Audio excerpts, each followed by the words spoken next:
COVID-19. Apa yang you rasa pada masa tu? Rasa tu fikir anak je kot. Fikir InsyaAllah. pasal Time tu bila dah jumpa Cik Usos dan pengarah pun dah bagi balik. So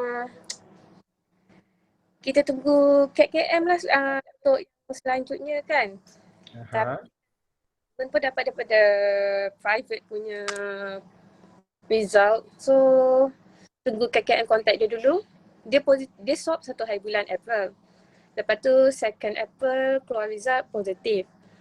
Lepas tu dah KKM contact 3 hari bulan. Dah kena bawa ke MAEPS. Lepas tu dia stay sana sampai 10 April. Dan balik. Okay, Asli kena swab dengan KKM 5 hari bulan hari Isnin. Lepas dia dibawa ke MAEPS 3 hari bulan. 5 hari bulan tu 7 hari bulan keluar result negatif. Okay. Jadi teruskan kehidupan macam biasalah. Hasil pun dah keluar 10 hari bulan. Tapi selepas dia keluar tu, patutnya Asni kena kuarantin 5 sampai 18 April. Tapi sebab selepas dia keluar daripada MAEPS dan rasa start 13 hari bulan kot, hasilnya dia rasa start hilang. Mula-mula tu je start rasa manis masin tu semua. Lepas tu 15 hari bulan totally gone. So Asni tak dipanggil untuk second swab sebab dia kata bergantung pada siasatan kes. Kalau ada keperluan baru dia panggil untuk second swab. So 17 hari bulan sebab 18 hari bulan nak kena potong gelang should be. Tapi sebab dah hilang dia rasa, kontak balik KKM kata datang untuk second swab. So pada 17 hari bulan kot hari Sabtu time tu, yang hari sepatutnya kena vaksin tapi tak dapat sebab dah jadi macam ni. 17 swab, tu 20 hari bulan keluar result positif. So berlanjutan lah sebulan dekat rumah. Anak tu negatif. Asni sangkut anak. Okay, alright. So maknanya suami positif and then Asni first swab katanya negatif kan? You jangan mute dulu Asni. So then second swab baru you positif, is it? Betul. Itu pun request sebab hilang dia. So maknanya anak you kalau tak salah namanya Aira, betul? Aira. Aira. Anak you Aira dia kena swab juga kan? Dia kena swab 4 kali swab since mak bapak dua-dua positif. Alright. So but she's negative, betul tak? Betul. 4 swab semua negatif. Okay, so alhamdulillah sebab bukan macam I cakap tapi saya percaya Allah lindung budak-budak ni kan. So macam tu. Okay, tak apa. So bila Aira, okay, ini kita nak melihat sudut kanak-kanak pula tau, Asni.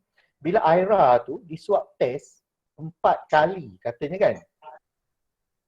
So macam mana Aira punya penerimaan kepada situasi tu? First to swab dia okay.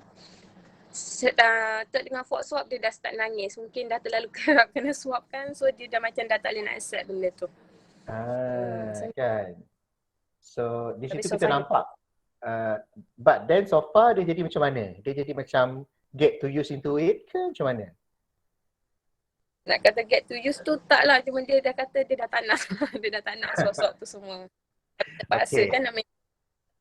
Alright. So Asni pula sebagai ibu kan, macam mana Asni menguruskan emosi Aira ni sebenarnya? You sebenarnya Asni kan, that's why I cakap orang macam you sebenarnya kita panggil COVID fighter dan survival sebab you sebagai Tengku Asni, okay? You ada isteri, you ada suami which is you isteri. Lepas tu you ada anak which is you ibu. Dalam masa yang sama, you pula adalah penjawat awam di Angkatan Pertahanan Awam. Nampak tak? So you ada tanggungjawab yang I tak tahu nak cakap macam mana. So macam mana you manage diri you Asni? Macam mana you First bila dah tahu, sebab patutnya minggu depan tu dah nak masuk office. Dengan kita ada orang nak pensionnya lagi sebab asyik tanggung kerja bagai. First asyik fikir pasal kerja dulu sebab siapa nak uruskan kerja, terutama orang yang pension, urusan dia orang yang perlu disegerakan dan semua ada perubatan, isu perubatan yang ada masalah pendengaran yang perlukan dia punya alat segera. So first datang kerja dulu. Yang pasal family tu sebab husband dah keluar. So dia pun masih tak boleh dibenarkan bekerja lah since Asni pun dah positif. So dia boleh take in charge anak. Cumanya bila bab kerja ni terpaksa lah contact bos minta aturkan balik kerja-kerja Asni supaya tak ada betul. So far Alhamdulillah semuanya dah selamat. Kerja kawan-kawan pun banyak membantu untuk uruskan semua memahami. So Alhamdulillah lah semuanya okey lah. Cuma Asy perlu fokus, dan tu Asy hanya perlu fokus pada diri sendiri untuk cepat okey je. Dan kalau ikutkan patutnya Asy dah boleh lepas awal, tapi hari tu sebab masih ada simptom-simptom dia orang tak lepaskan. So extend lagi seminggu. So tu macam tu lah. Bila time-time macam So tu benda-benda macam tu as maksudnya I said, dia sebenarnya bukan senang dan bukan mudah ya bila kita berada dalam satu situasi tu, especially for those yang disahkan positif ni. Alhamdulillah kita yang selamat ni, kita panggil COVID survival jugalah sebab kita selamat, you know. Alhamdulillah kita tidak menghadapi situasi macam mereka, tetapi kita adalah sebahagian daripada mereka. Kerana mereka ni macam Tengku Asni dan ada beberapa lagi ni kan, I tak tengok lagi nama-nama yang saya jemput untuk hadir ni kan. Macam mereka ni adalah a part of us. Mereka adalah sebahagian daripada kita. So kita ni sebagai bahagian daripada mereka ni perlu juga sebenarnya memahami in a way of faham situasi macam mana orang yang dalam keadaan positif COVID-19 ni. Bukan mudah, bukan senang. Ianya sangat-sangat ada penaja ke ni? Ada gangguan iklan pula, okey. Bukan mudah sebenarnya Asni, saya tak boleh nak bayangkan sebab saya tak pernah rasa, saya tak pernah positif, tetapi minta jauh dan hari-hari saya mendoakan supaya cepat-cepatlah situasi yang melanda dunia ni kembali normal. Cuma saya sebagai orang yang dekat dengan Asni, sebagai orang yang satu pejabat dengan Asni, rakan sekerja Asni, I try to understand in a way of I just give you support. Maksudnya cuba faham situasi you tu macam mana kan, and then memberikan kerjasama apa yang patut I bagi. Benda-benda macam tu. Kalau orang-orang macam you, Asni kan, datang, jumpa, bertanya ataupun text me or whatsoever, I will respond. Sama juga dengan beberapa kes yang positif dekat ibu pejabat ni. Kalau I tahu bahawa orang itu positif, normally I akan text the person personally, bertanya what status dia apa, kondisinya apa. So Alhamdulillah kebanyakannya mengatakan diorang dalam keadaan yang terkawal kan. So tugas saya adalah untuk suntik lagi semangat lah. Maknanya stay strong, you know, jaga diri, jaga SOP, benda-benda macam tu. Kita tak boleh nak bantu in the way of sembuhkan dia ataupun tenangkan emosi dia, tak boleh. Tetapi kita bagi moral support. Moral support ni banyak cara. So kalau you all yang belajar PFA ni, mungkin you all faham, this is a way macam mana kita nak aplikasikan PFA. PFA ni tuan-tuan, psychological first aid. So maknanya semua orang boleh buat sebenarnya kalau telah didedahkan. So inilah masanya kita nak gunakan PFA tu, moral support kepada rakan-rakan, keluarga, teman kita yang positif COVID-19. Contohnya, so you perlukan bantuan apa-apa ke, kita boleh text. Kalau kita rasa macam kita tak boleh call dia, contoh setengah orang tu tak boleh nak angkat telefon kan, we text them ataupun WhatsApp. Sekarang kan ada macam-macam aplikasi, boleh guna WhatsApp, boleh guna Telegram kan, boleh guna conventional SMS kan. Tanya, so do you need anything, kalau perlukan apa-apa bantuan apa semua ni, you bagi tahu, benda-benda macam tu. So benda tu sebenarnya dah cukup melegakan orang yang dalam keadaan yang sukar tadi tu. Macam Asni sendiri, from the first, I dah bagi dah kepada dia apa yang patut you buat sekarang ni, you kena gini, you kena gitu. Sebelum dia balik ke rumah dengan surat kebenaran untuk kuarantin dan menjalani swab test tu, saya dah bagi psycho-ODCAP dan moral support dah kepada Asni kan.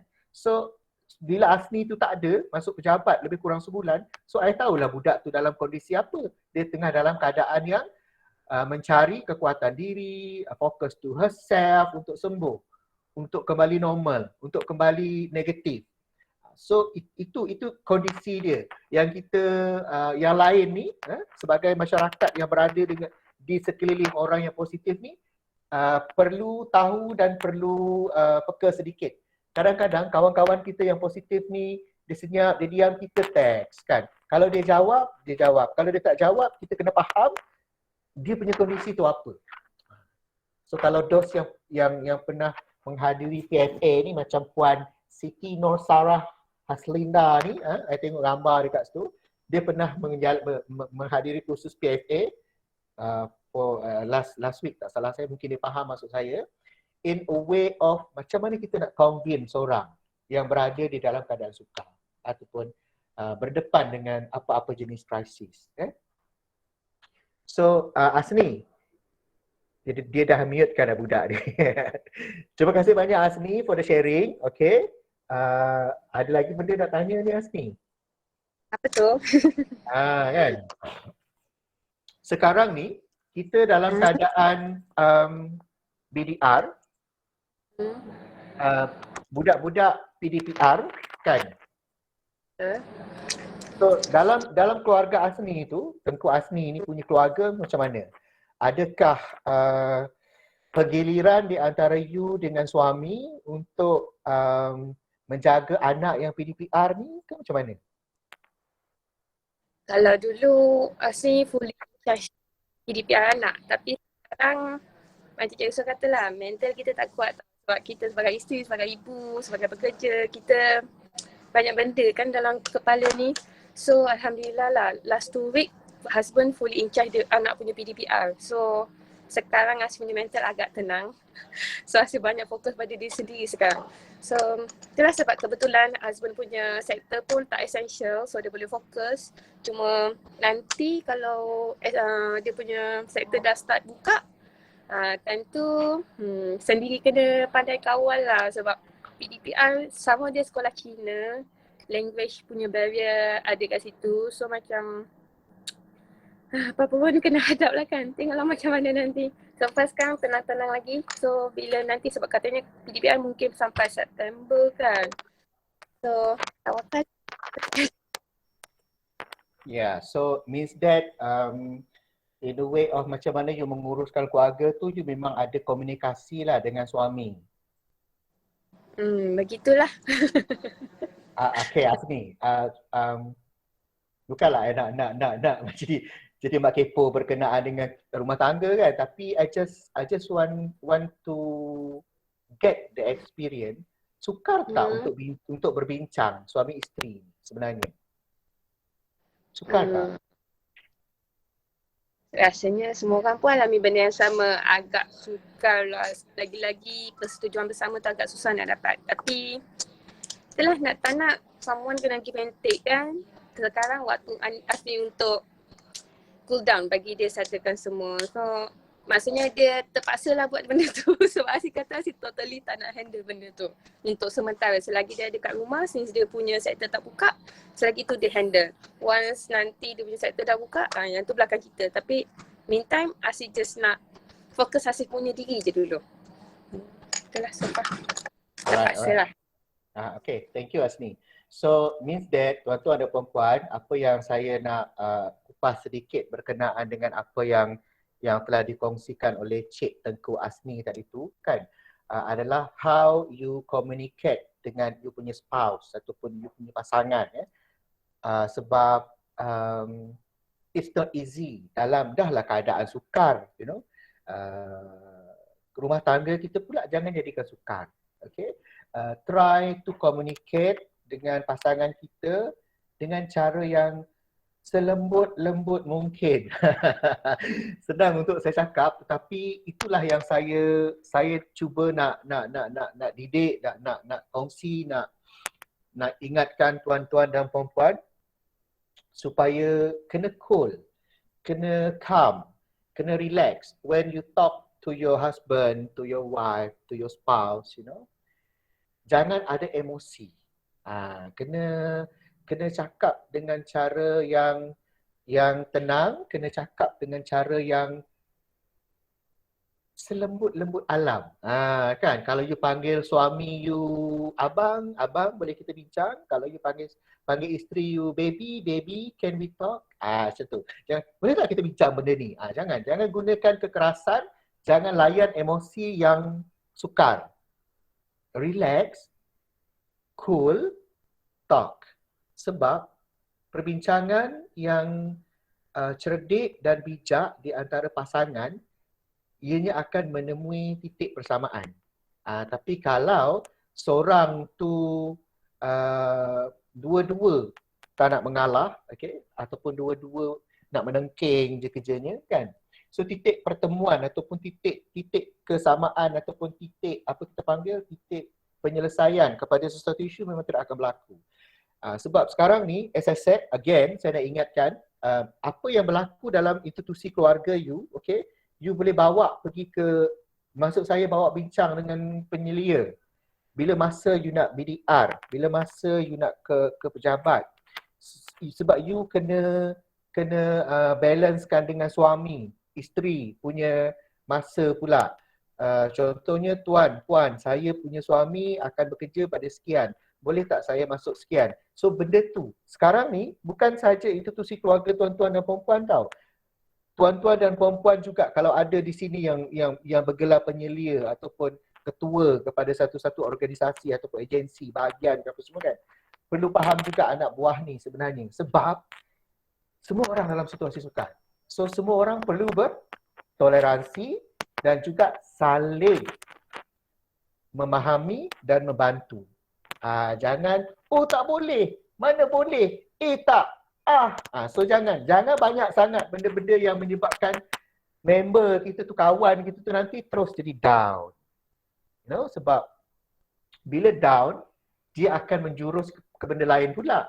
Dia akan jadi stres, dia akan jadi depression, dah kena pergi sini pula, kena buat situ pula kan. So benda-benda macam tu. So that's why kita sebagai masyarakat yang hidup bersama, apatah lagi kita ni dalam satu agensi yang sama, we sepatutnya help each other, okay, support each other dengan apa cara kita boleh bantu kawan-kawan kita. Contohnya saya, kan, apa yang saya boleh bagi kepada semua, benda-benda macam ni lah, sharing, jumpa tuan-tuan dan puan-puan, so at least you can share, you boleh berjumpa di maya, kan, walaupun mungkin tak tengok muka kawan-kawan tetapi boleh dengar suara saya, walaupun mungkin agak merepek, tetapi inilah wadah ataupun medium kita yang perlu kita hadapi di dalam krisis pandemik sekarang ini. Okay? Saya dimaklumkan oleh penaja oleh penaja ni bahawa Puan Najeha Jiha, are you around, Jiha? Apa? Alright. She's in. Okay. Jiha, I panggil you Jiha je boleh, Jiha? Ya. Okay. Jiha adalah salah seorang juga daripada anak buah saya, kan, di IPA ni yang saya tak nak sebut bekas pesakit lah. Convict survival. Convict survival dan convict fighter. Antara kes terawal tak salah saya dekat IPA is Jiha, kan. Tiba-tiba saya tengok Jiha WhatsApp mengatakan bahawa dia positif Jiha pada masa tu. Ya. Dia positif, lepas tu saya yang panik. Saya pula yang panik. Sebab few days before, Jiha datang jumpa saya, betul tak Jiha? Ya. Tapi masa Jiha datang jumpa saya cakap dengan Jiha, where's your mask? Saya memang tegas sedikit. Pakai mask you. Jarak you dengan I jauh sikit Jiha. So that's what we did pada masa itu, you know. So memang saya nampak tegas. Sebab saya mempraktiskan SOP. I kena walk the talk lah. Jangan cakap tak serupa mikir, you know. So Jiha faham Okey, maknanya Yusof ni memang nak jaga SOP. So dia pakai mask masa tu kan. Dia jarak sikit, tak adalah dekat sangat 1 meter macam tu kan. Lepas tu saya cakap dengan diri saya, insya-Allah I'm okay sebab I jaga SOP kan. Kalau nak berlaku pada saya pun nak buat macam mana kan. So saya membuat sekali lagi kot. Saya mengkuarantinkan diri sendiri, tetapi taklah duduk kat rumah 14 hari. Berapa hari saya tak ingat masa tu diberi kita punya pengurusan bagi, tak salah saya 7 hari kot. So saya duduk rumah je lah. Duduk rumah kan. And pergerakan ada terbatas.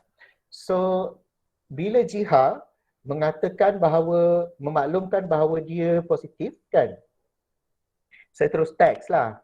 So how are you macam tu kan. So I tak ingat apa mesej saya dengan Jiha, tapi memang ada benda yang saya tanya.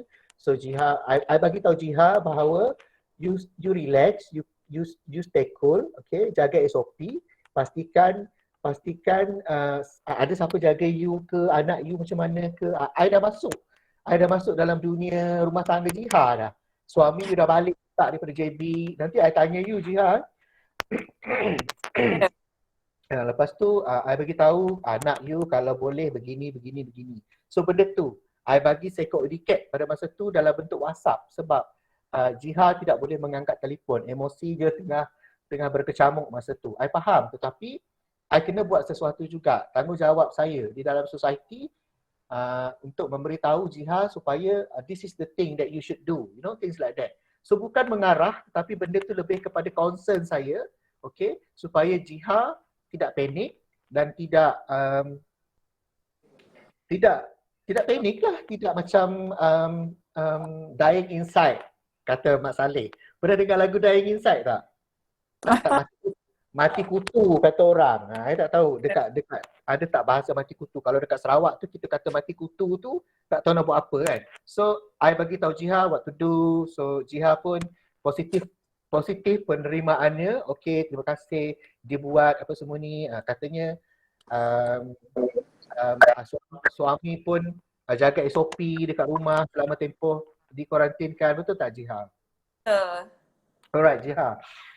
Boleh tak you sharing sekarang ni berkenaan dengan you punya emosi by the time you disahkan positif. Boleh. Saya nak start benda dah lama kan. Bagi tahu how do you feel pada masa itu? Kita selalu perasaan tu lain lah. Kita nampak macam tenang lah pada asalnya. Tapi bila once kita disahkan positif, kita tak expect langsung yang kita positif. Barangkali saya dijangkiti positif ni disebabkan jangkitan close contact daripada ex-bos lah. Ex-bos saya, Puan Kalai. Pada ketika itu yang telah disahkan positif lah. Jadi bila kita kena tu kita tak expect benda yang kita tak expect langsung. At that time dengan anak-anak 3 orang, masa tu hari diberi pelepasan lah, hari sanitasi tak silap saya, dia orang buat sanitize office kan sebab Puan Kalai disahkan positif. Jadi pada hari petang tu saya terima mesej daripada klinik Zahran. Jadi bila nampak mesej dia cerita positif, saya dah macam ada panik lah. Ada panik, saya cakap macam mana nak buat. Jadi saya panik, bila panik tangan kita jadi shaking dan kita berpeluh. Kita berpeluh, tak tahu nak buat apa. Tapi at the same time kena duduk dan paksa diri untuk bertenang lah. Paksa diri bertenang, buat keputusan keluarkan anak saya 3 orang daripada rumah tu. Kebetulan mak saya duduk sebelah rumah. Jadi saya terpaksa libatkan mak bapak saya lah untuk asing kuarantinkan anak tu di rumah mak bapak. Jadi saya seorang, saya call pentadbiran, top management, WhatsApp bagi tahu status saya dah disahkan positif lah. Saya mendapat maklum balas yang baik dari top management dan semua warga di IPA lah. Banyak mesej yang saya terima dan banyak nasihat dan juga banyak jugalah yang membantu untuk supaya saya tak panik lah, bagi tahu keadaan cara untuk kuarantin sementara. Suami saya dah kos, sementara suami saya nak sampai tu lah. Jadi macam tu lah lebih kurang. Lebih kurang macam tu lah. Memang ada rasa panik lah. Kita tak boleh nak berfikir dengan waras kan. Jadi saya ambil keputusan untuk mengikut SOP. Sementara tunggu suami balik, saya asingkan diri dalam bilik lah.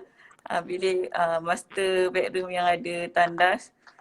Dan saya mengambil keputusan untuk kuarantinkan diri dalam bilik tu. Dan suami saya yang sebagai penjaga saya lah, turut buat swab test pada keesokan hari dan disahkan negatif, tapi duduk satu rumah dengan saya lah. Sebab saya tak ada penjaga.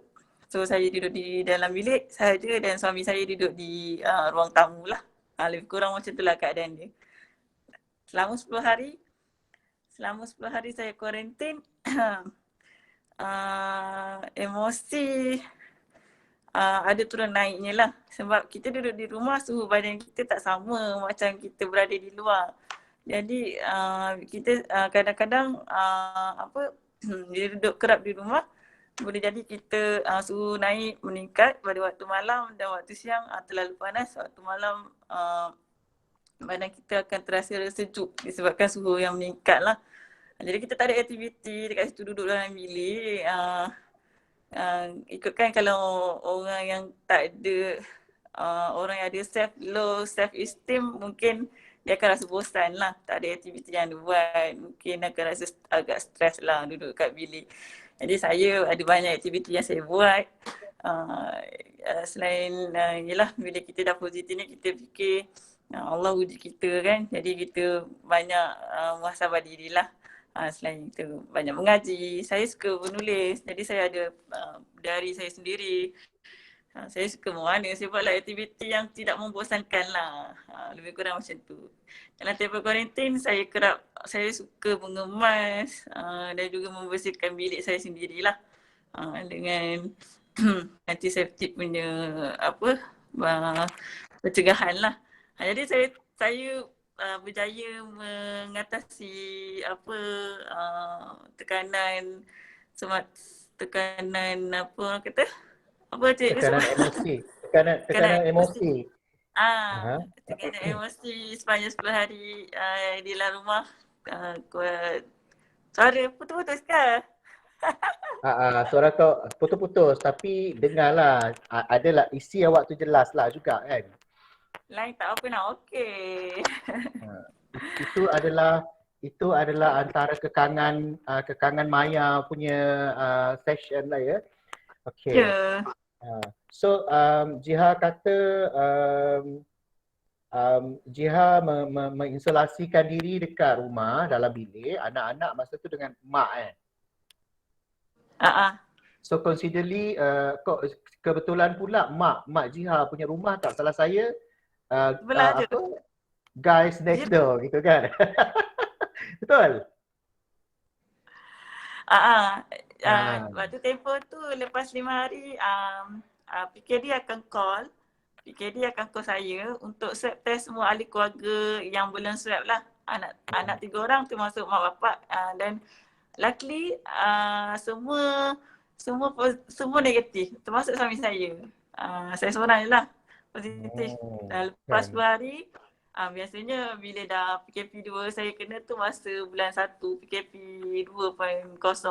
Jadi masa tu memang ada orang kata ramailah patient. Jadi saya tak dihantar ke Mak Serdang ataupun mana-mana pusat kuarantin. Jadi diorang suruh saya kuarantin sendirilah di rumah. kalau sehingga 7 hingga 10 hari tak ada pick up tu, jadi kita consider duduk rumah je lah, kuarantin sendiri. Tapi Itu kita kena jaga namanya kesihatan lah.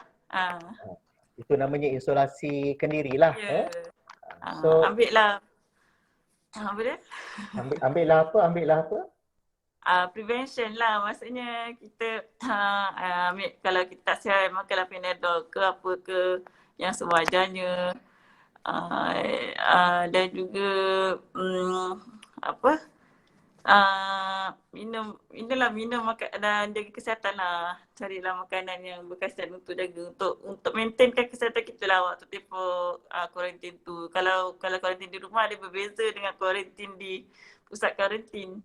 Pusat kuarantin dia terjaga sikit kan. Kurang macam tu lah. Alright.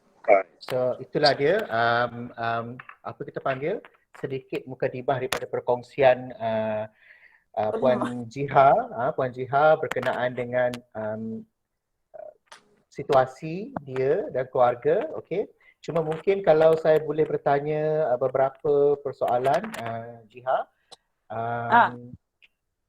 You kira macam bertuah tau sebab mak duduk sebelah rumah, so dari segi social support tu sendiri dah bagus dah sebenarnya kan. So itu I kata kalau kita fikir balik tuan-tuan dan puan-puan bahawasanya Allah ini dia akan menguji hamba-Nya. Aku dah jadi macam ustaz lah kan. Menguji hamba-Nya kerana dia tahu hamba-Nya kuat. Kenapa bukan sesuai dengan situasi? Yes.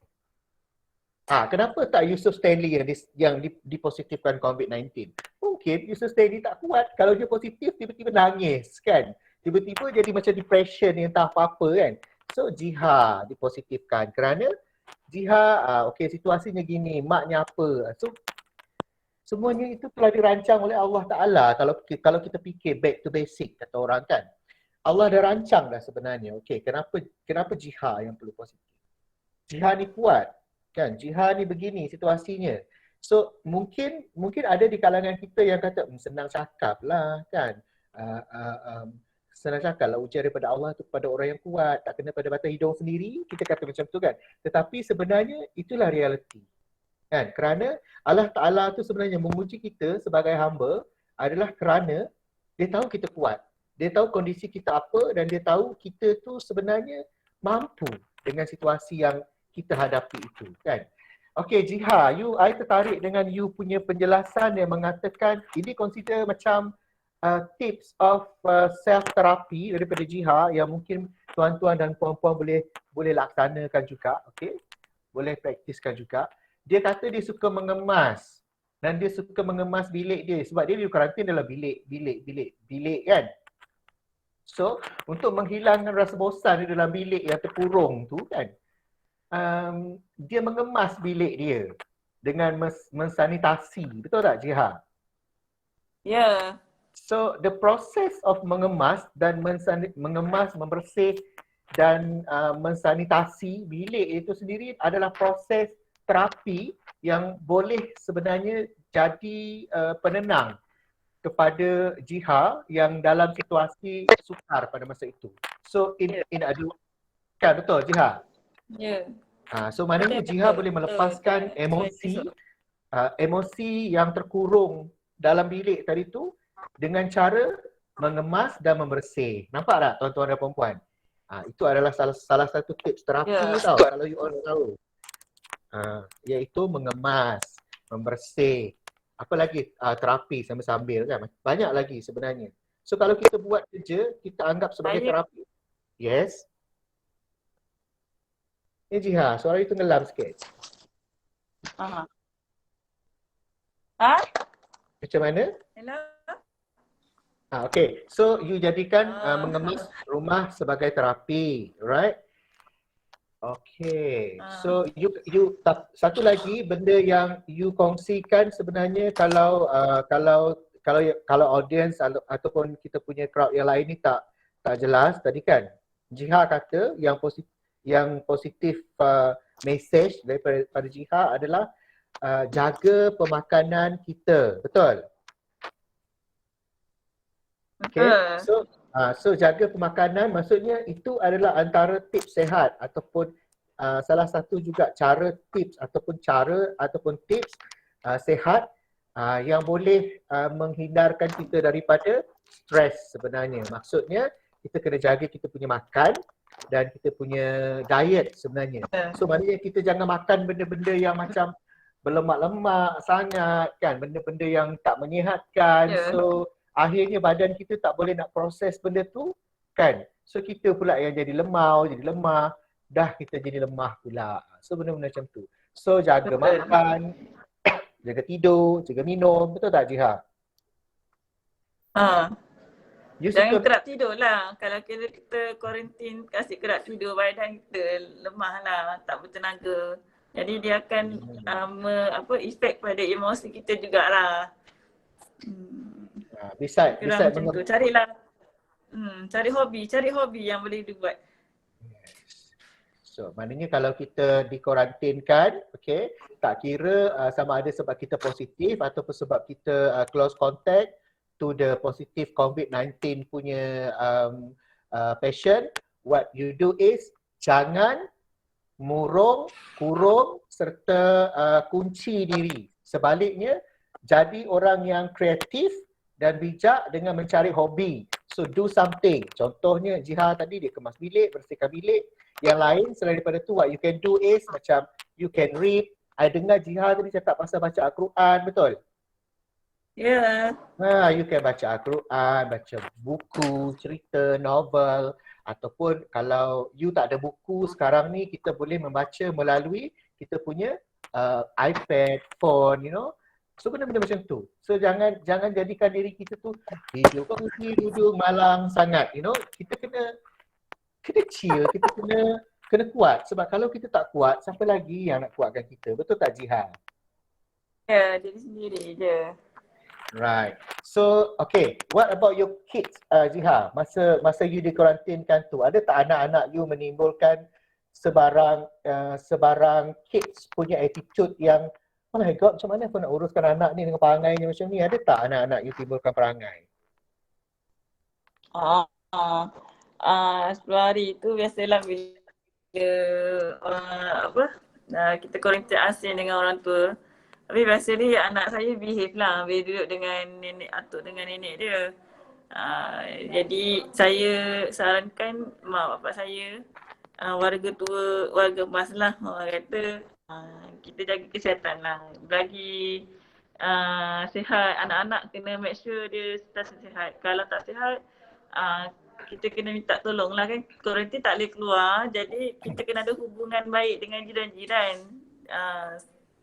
Jadi kita kalau nak minta tolong jiran-jiran ke, kalau tak ada orang kata tak kurang cukup orang kata keperluan di rumah ataupun tiada ubat-ubatan di rumah, kita boleh mohon bantuan lah daripada jiran-jiran yang berdekatan waktu tu. Jadi diorang faham situasi kita.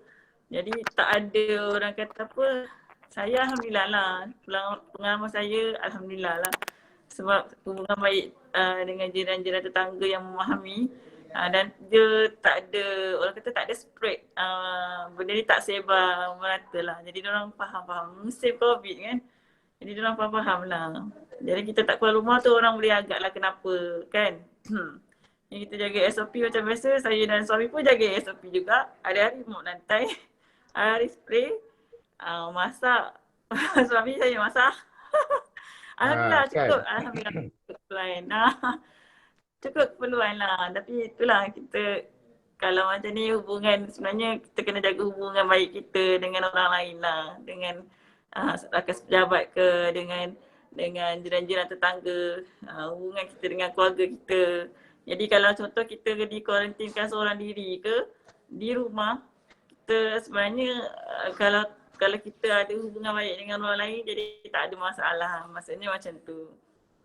Jadi saya alhamdulillah warga Ipar ni memang ada orang kata apa, memang ada sifat baik hati lah orang kata. Ada concern dia.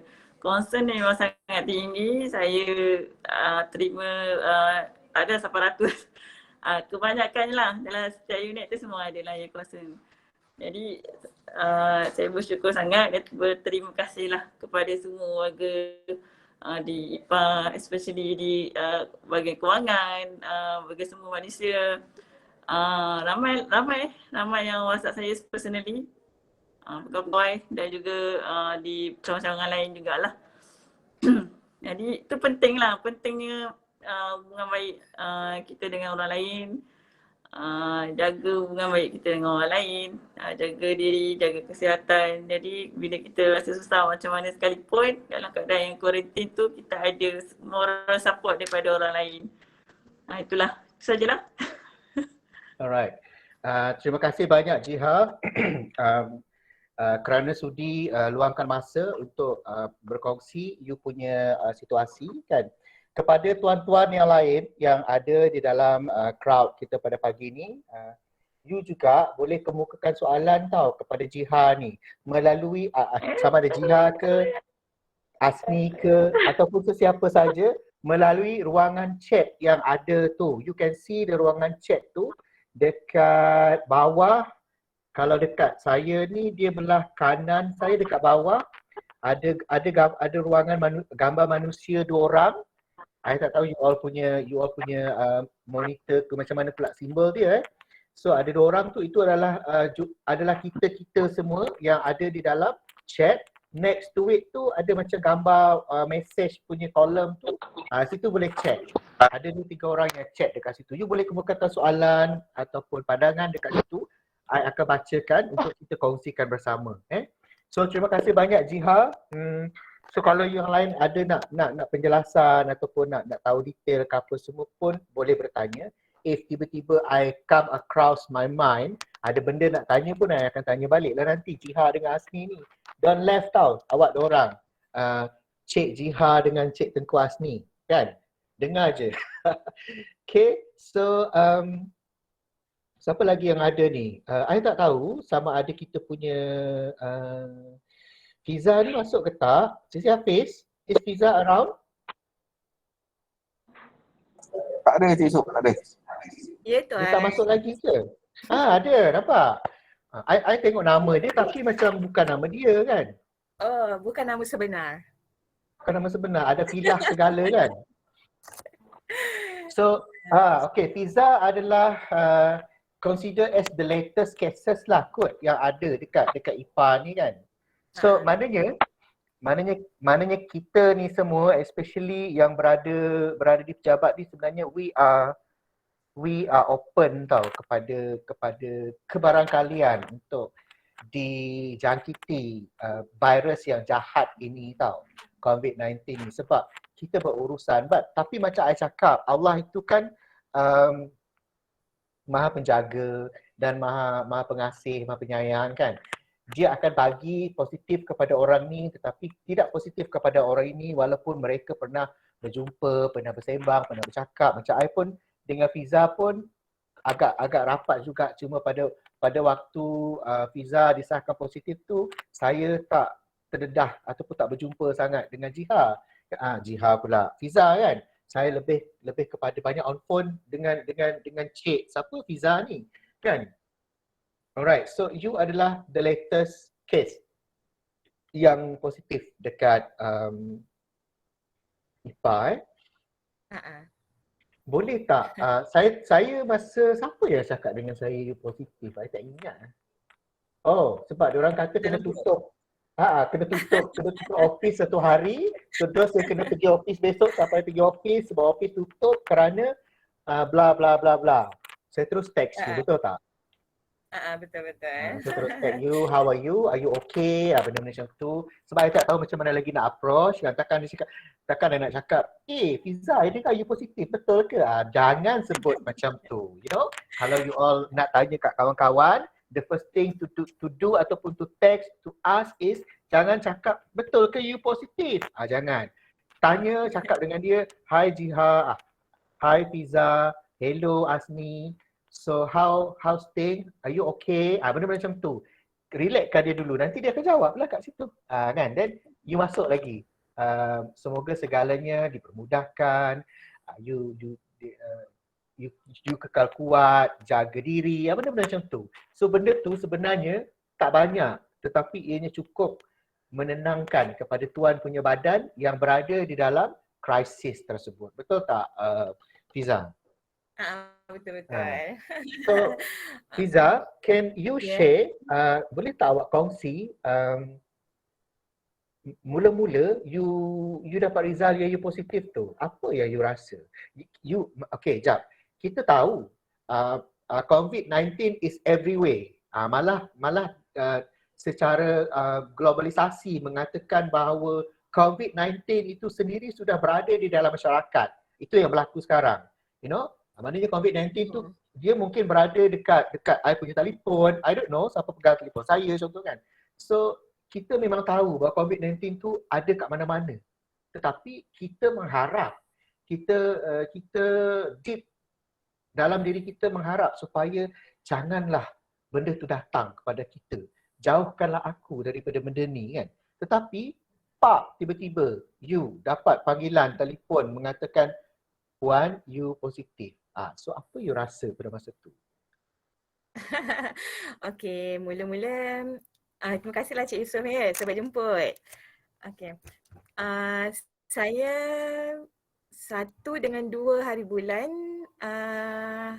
Isnin dengan Selasa saya masih cuti. Husband saya waktu tu bekerja di office, diorang ada roll call. Mungkin waktu tu husband saya dah positif sebenarnya. Dan hari Khamis saya bertugas di office. Jadi hari Khamis tu pun kebarangkalian saya sendiri pun dah positif sebenarnya.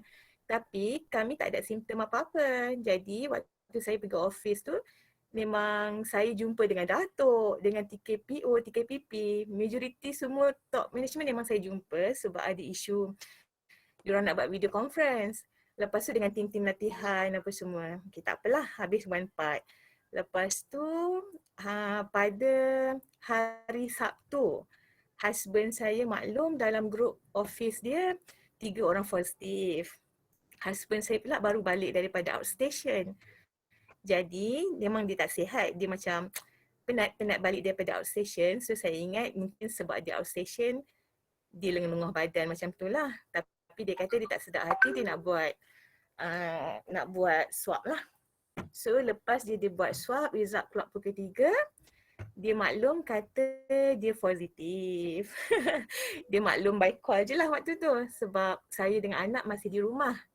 Jadi benda pertama dalam mind saya, kalau dia positif, saya dengan anak macam mana? Itulah benda pertama yang kami fikir. Tak apalah. Sampai husband saya balik, dia terus masuk dalam master bedroom lah. So, krik-krik, saya dengan anak krik-krik sebab dia tak nak cakap dengan kita orang. Dia mengambil langkah untuk berdiam diri. So, saya pun ada teks kawan-kawan yang rapat dengan saya, semua cakap kata, tak apalah bagi dia ruang dulu. So, kami pun memang bagi ruang lah, betul-betul bagi ruang dekat dia. So, saya dengan anak ni duduk je termenung dekat depan TV macam, apa kita nak buat ni? Sebab ayah tak maklum apa-apa, macam tu lah. So, saya pun message dia. Sekejap, Fiza, memang tak tahu suami tu positif masa tu? Tak, waktu yang dia balik tu memang dia dah positif pukul 3 petang tu lah. Tapi dia tak bagi tahu kat you? Tak, dia maklum dekat saya tapi dia maklum by WhatsApp sahaja. Sebab waktu tu memang dia dah down dah. Sebab waktu tu petang tu saja office dia dah 7 orang positif. So dia memang dah down waktu tu. So saya tak nak bagi pressure dekat dia. So saya memberi ruang pada dia. So dalam pukul 6.30 macam tu, dia keluar daripada bilik, dia buka pintu bilik. Dia cakap dekat saya dengan anak, saya dah make appointment untuk awak dengan anak dekat klinik scan-scan esok pukul 10 pagi. Awak dengan anak pergi buat swab sebab saya tak sedap hati, dia cakap macam tu. So tak apalah, saya pun pergi buat swab keesokan harinya pada 8 hari bulan. Tapi waktu tu hari gawai kot, tak salah saya. Keamatan berapa hari bulan? 8. Berapa hari bulan? 8 hari hari bulan mana gawai?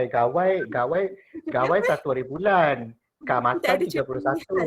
Kita ada cuti khas 8 hari bulan tu. Sebab result saya, result saya keluar lambat. Result saya keluar pukul 3 petang macam tu, pukul 4 macam tu lah baru keluar result saya. So waktu Okay. result keluar, saya positif. Okay, bila result keluar saya positif tapi saya tak ada simptom apa-apa. Benda pertama dalam mind saya, ya Allah macam mana dengan kawan-kawan dekat office. Sebab hari Khamis tu saya dah Okay. jumpa ramai orang. Alright. So saya terus maklumkan lah dalam grup kata saya disahkan positif tapi saya tak ada simptom apa-apa lagi buat masa tu. Masa tu saya tak ada simptom apa-apa lah. So saya maklum dekat grup, lepas tu grup pun dah kecoh lah. Semua orang kecoh lah sebab saya jumpa ramai orang hari kejadian tu kan. Yes. Hari Khamis tu. Lepas tu saya terus kuarantinkan diri dalam bilik master bedroom dengan suami. Anak saya negatif. So anak saya kuarantin diri sendiri dalam bilik dia. Okay. So 2 hari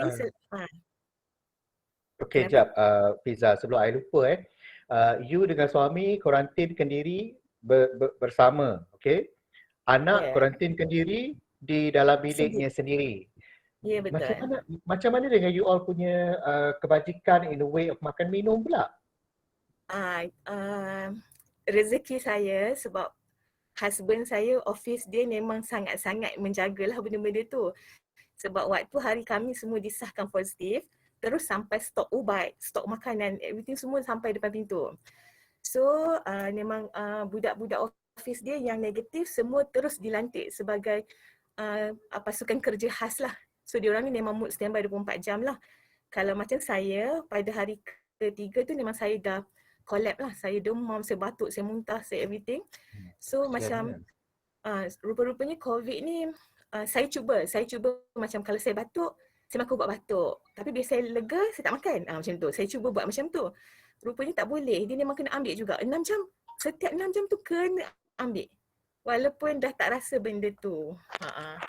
Jadi macam daripada segi makan pula, saya memang order dekat orang lah.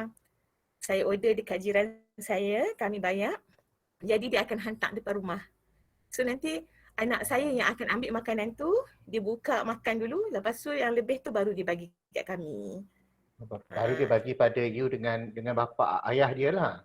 Baru dia letak dekat kita orang. Tapi macam office suami saya, waktu hari kedua kami semua disahkan positif, diorang datang sanitize rumah.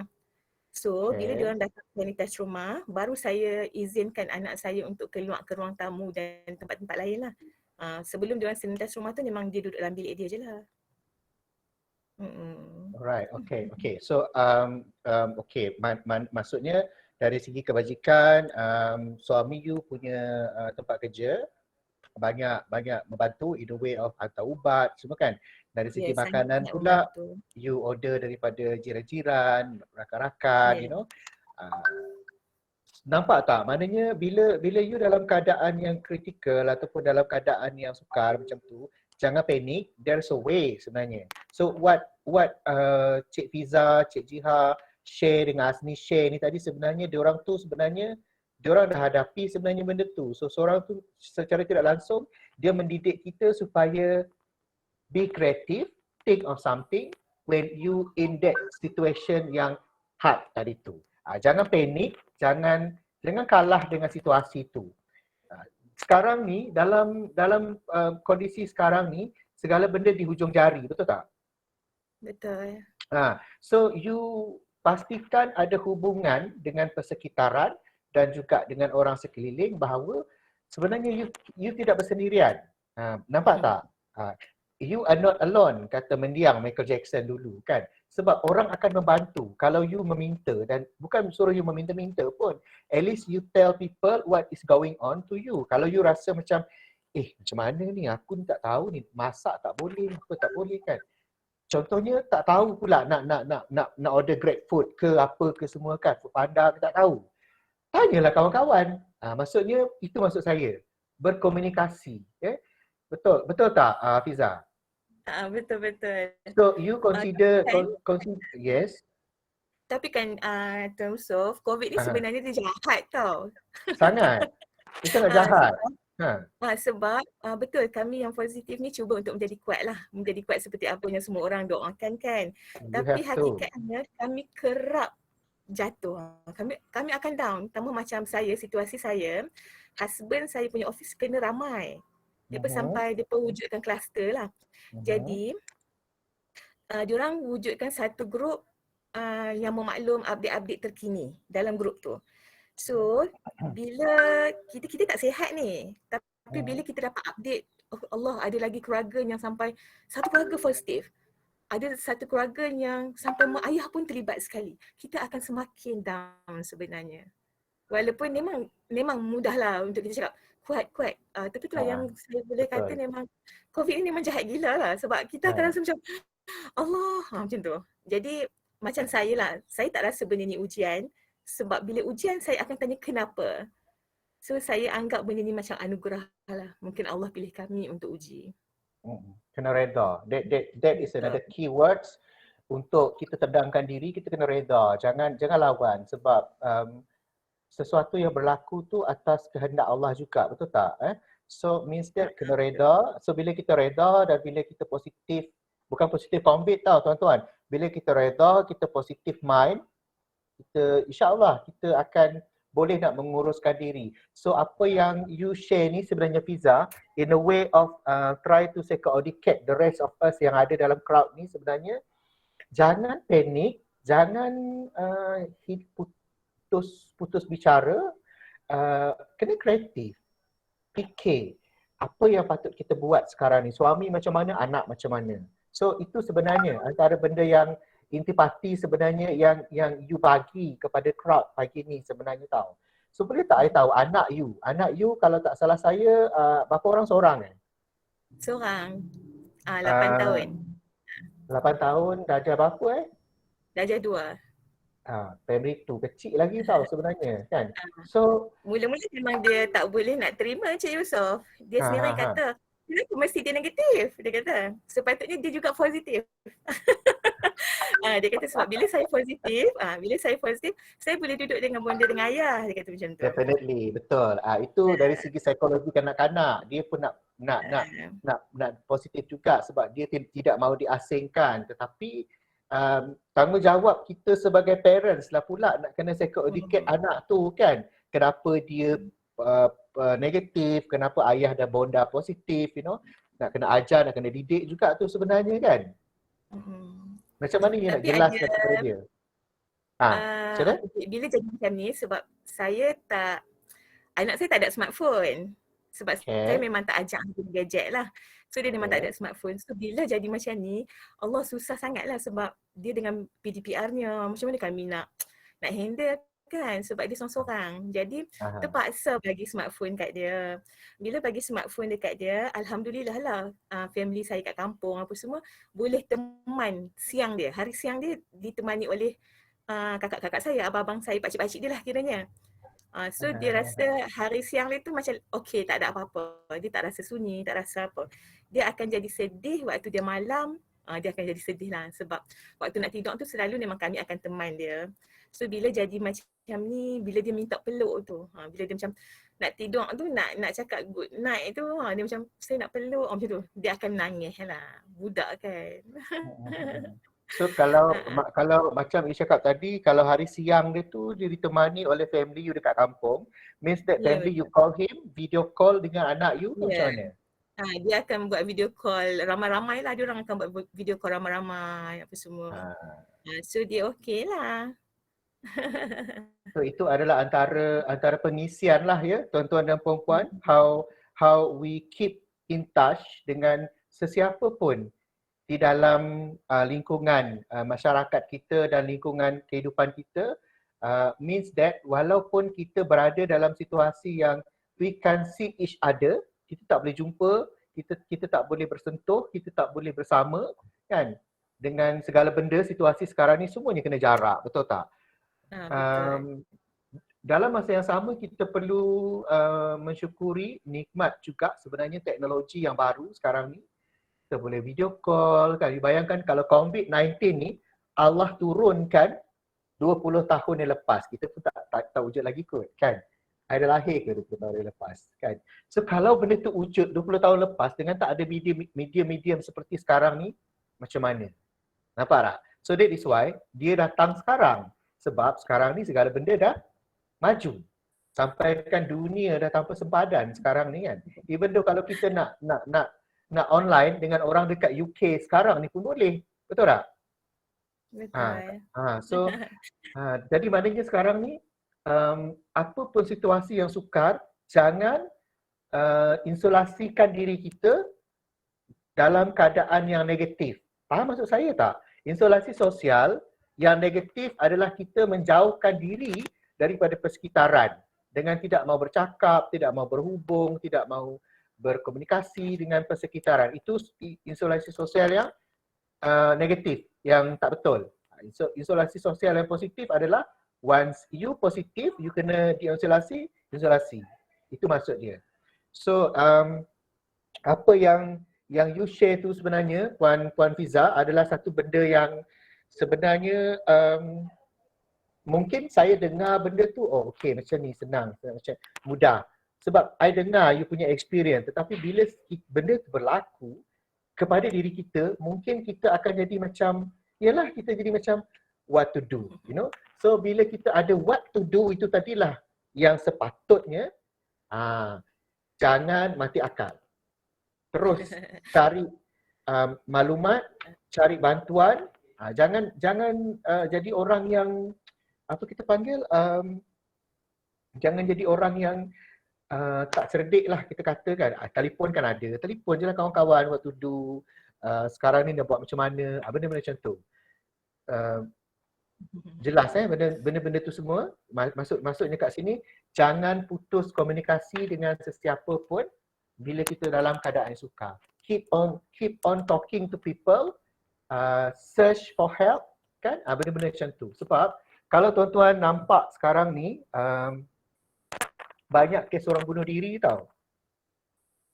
Dalam keadaan pandemik ni, kalau tak salah saya dalam 2-3 weeks ago, ada beberapa kes orang bunuh diri. Saya tak ikuti sangat, tetapi pernah lah tertengok benda tu dekat media sosial kan. Yang gantung diri, tetapi kebanyakan isu tu lebih kepada isu masalah kewangan. Kalau tak salah saya mengikut kajian yang dikeluarkan oleh PDRM dekat berita pagi ni, most of the cases because of the ada juga isu keluarga dan ada juga isu kewangan. Mungkin dalam pandemik COVID-19 ni tak ada kerja, you know. Bila tak ada kerja, stres, tak tahu nak buat apa, tak reti nak minta tolong kat mana, you know. Not to blame them, tetapi kita tidak tahu cara seseorang berfikir macam mana.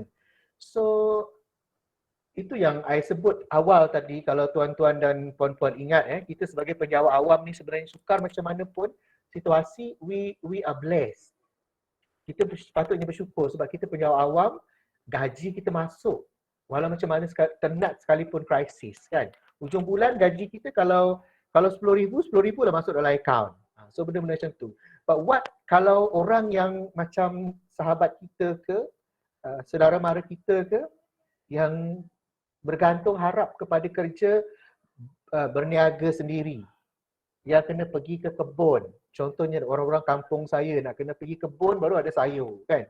So kalau benda-benda macam ni setahun tidak boleh bergerak ke mana-mana, apa jadi pada diorang nak makan apa? So di situ mudah nak berlaku gangguan emosi dan gangguan kognitif yang menjurus ke arah mental illness, which is sampai tak sedar bahawa mereka mengambil jalan yang salah dan mudah, jalan mudah yang salah untuk bunuh diri, you know, mencederakan diri. So benda-benda macam ni. So kalau tuan-tuan dan puan-puan yang berada di dalam ruangan maya ni, crowd yang ada ni, you boleh jadi ejen kepada persekitaran you dalam society you. Sebab setiap orang dekat sini dia ada jiran dia ada keluarga dia, you know, you ada you punya rangkaian yang lain di luar daripada maya ni. You bagi tahu, if you need help, seek for help. Dapatkan bantuan. Jangan bebankan diri dengan kesukaran yang menyebabkan you sampai tak boleh nak berfikir.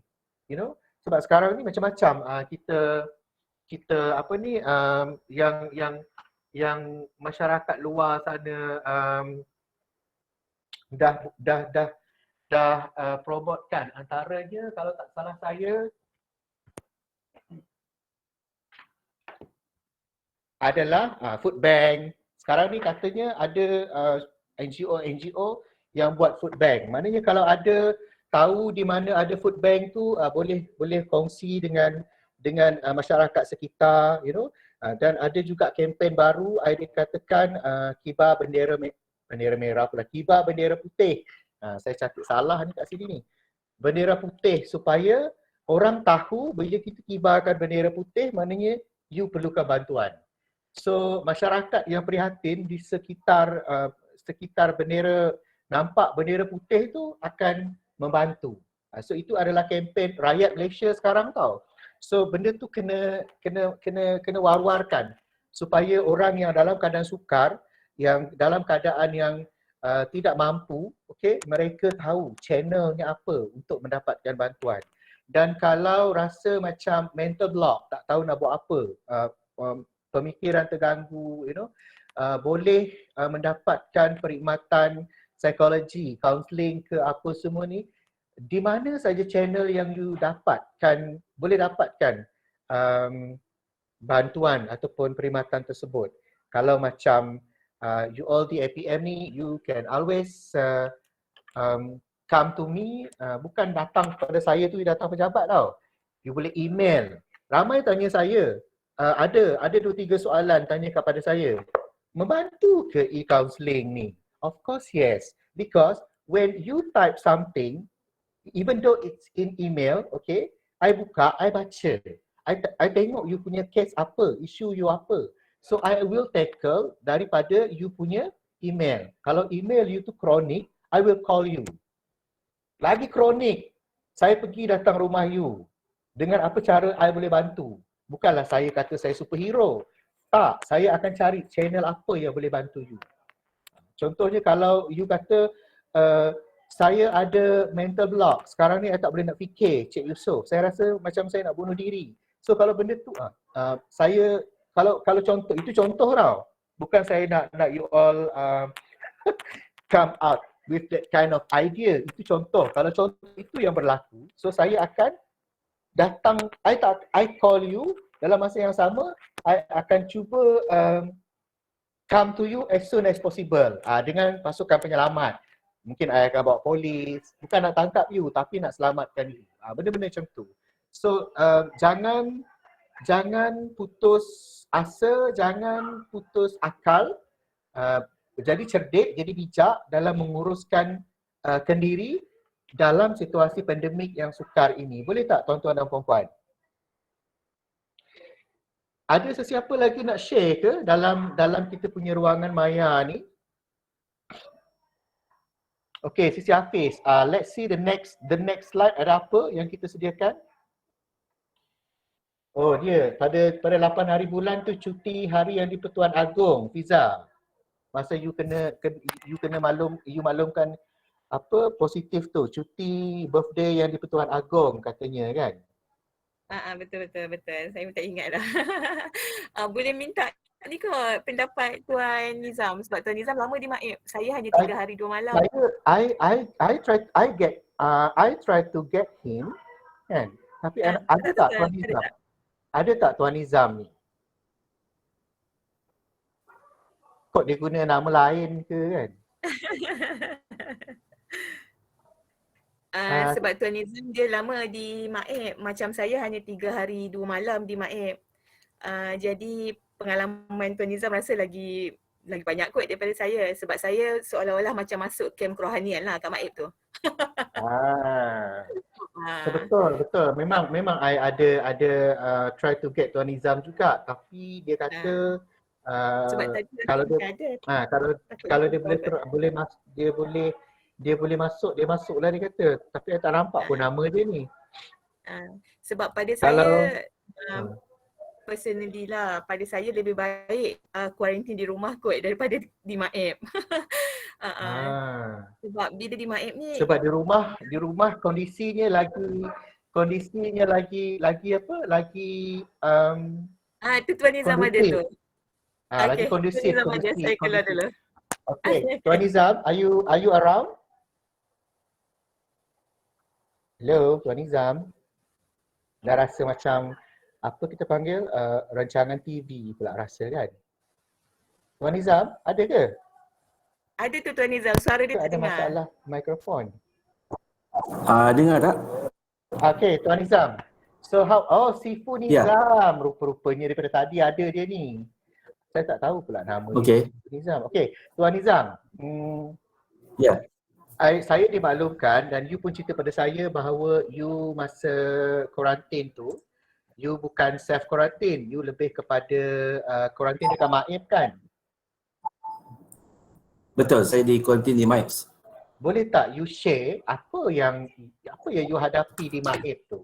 Berapa lama dan macam mana pengurusan pusat kuarantin tu? Boleh tak you share? Okey, saya buat swab test. Saya mula daripada swab test ya. Saya swab test pada 22 hari bulan 5 dan saya kuarantin di MIPS pada 25 hari bulan lah. Which is 3 hari berada di rumah dan the rest untuk genapkan 10 hari kuarantin berada di MIPS.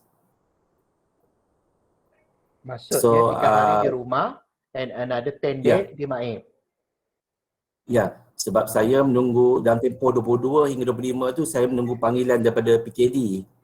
PKD Putrajaya, which is pihak PKD ni akan saring kita sama ada kita ni berada dalam kondisi stage 1 atau 2 atau 3, 4 or 5 lah, something macam tu, baru dia akan tentukan kita ke mana kita pergi, which is kuarantin di rumah ataupun kuarantin di MIPS ataupun ke hospital. 3 tempat tu lah. Okay. Dalam situasi saya dikategorikan stage 2, which is saya tidak boleh kuarantin di rumah. Saya situasi stage 2, situasi bergejala.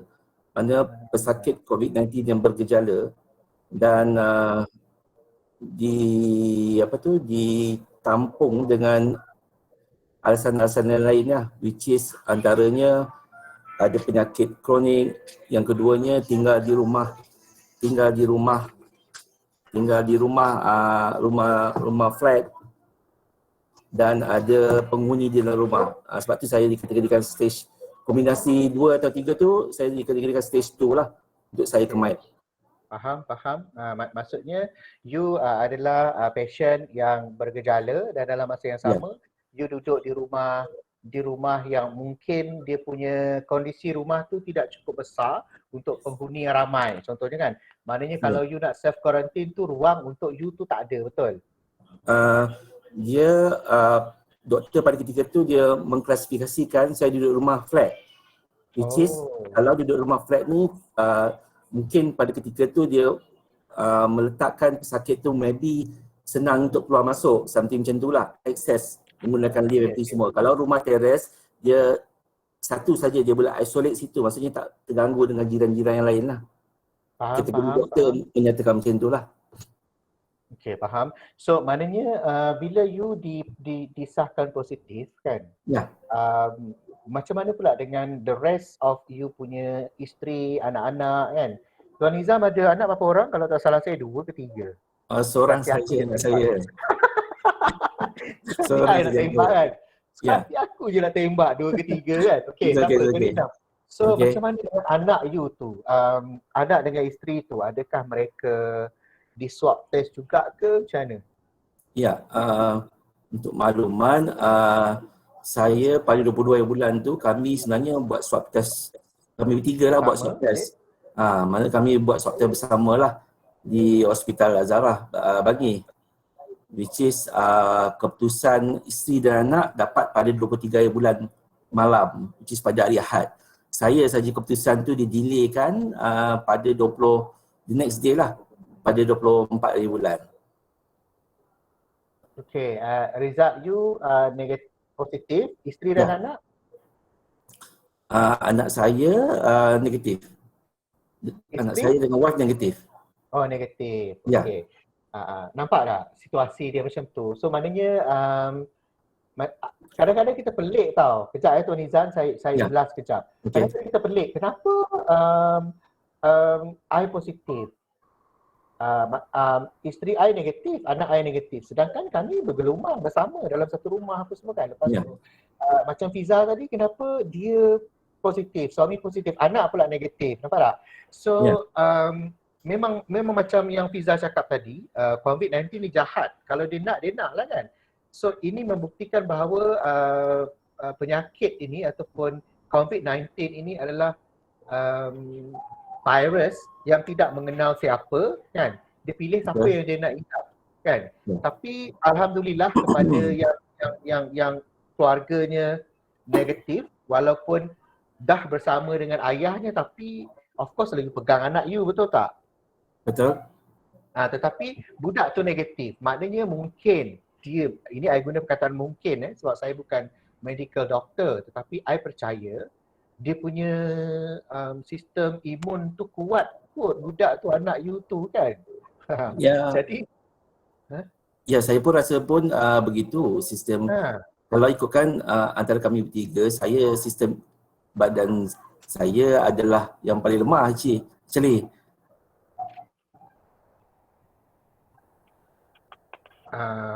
Macam mana tu Anizam? Kalau ikutkan antara kami bertiga, dari segi antibody badan saya yang paling lemah. So saya memikirkan pada ketika tu, walaupun kami daripada start 22, 23 dan 24, kami dalam satu rumah buat aktiviti bersama, pergi ke kedai bersama, and then makan, tengok TV, semuanya bersama. Alhamdulillah mereka tu negatif. Saya merasakan mereka berdua adalah mempunyai antibody yang kuat. Maybe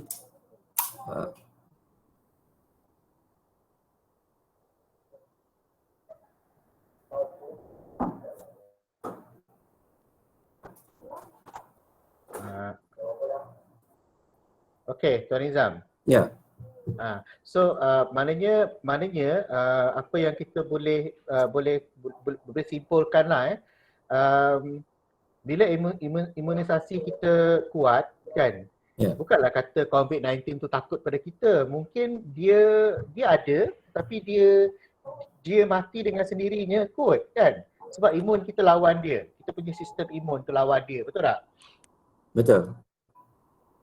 Saya percaya macam itulah, Allahu alam, sebab as I said, I bukan medical doctor, tetapi kan tuan-tuan dan puan-puan, untuk mendapatkan sistem imun yang kuat ni sebenarnya antaranya adalah kita kena jaga pemakanan juga, selain daripada kita kena jaga tidur dan kita kena jaga kesihatan. Dalam masa yang sama, try to avoid stress ataupun anything berkaitan dengan benda-benda yang boleh menurunkan sistem imun kita. Stressful ataupun benda-benda tekanan ni sebenarnya dia boleh menyebabkan kita punya sistem imun turun tau. Sebab itu ramai orang yang stres, dia cepat sakit. Pernah dengar tak tiba-tiba orang kena serangan jantung because of too stress, banyak sangat memikir. Sebab itulah I nak cakap, I nak ingatkan tuan-tuan dan puan-puan supaya mengelakkan daripada aura ataupun energi yang tak sihat ni, macam stress, depressed, burn out, fed up, everything. Yang negatif ni, try to avoid, elakkan. Jangan jemput dia datang dalam hidup kita kerana ianya adalah silent killer kepada kita punya kesejahteraan psikologi. Percaya tak percaya cakap saya? Kan? So instead, try to avoid benda-benda yang negatif. Energi negatif ni, you tolak tepi. Jangan layan perasaan yang stres dan yang negatif. Kalau you rasa you stres, cari bantuan cepat-cepat. Macam mana nak elakkan diri daripada stres.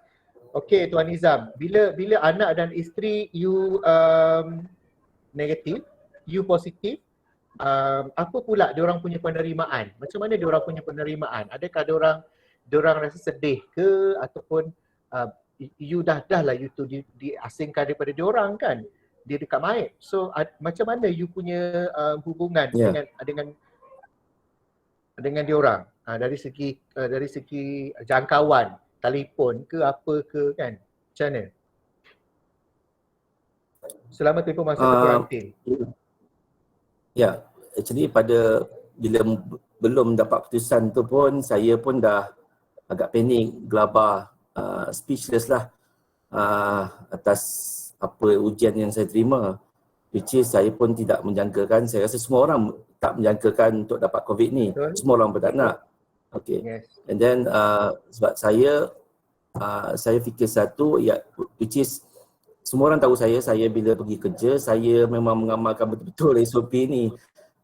The mask and the sanitizer dan jarak, semualah saya amalkan. Tapi once dah kena, you have to accept lah.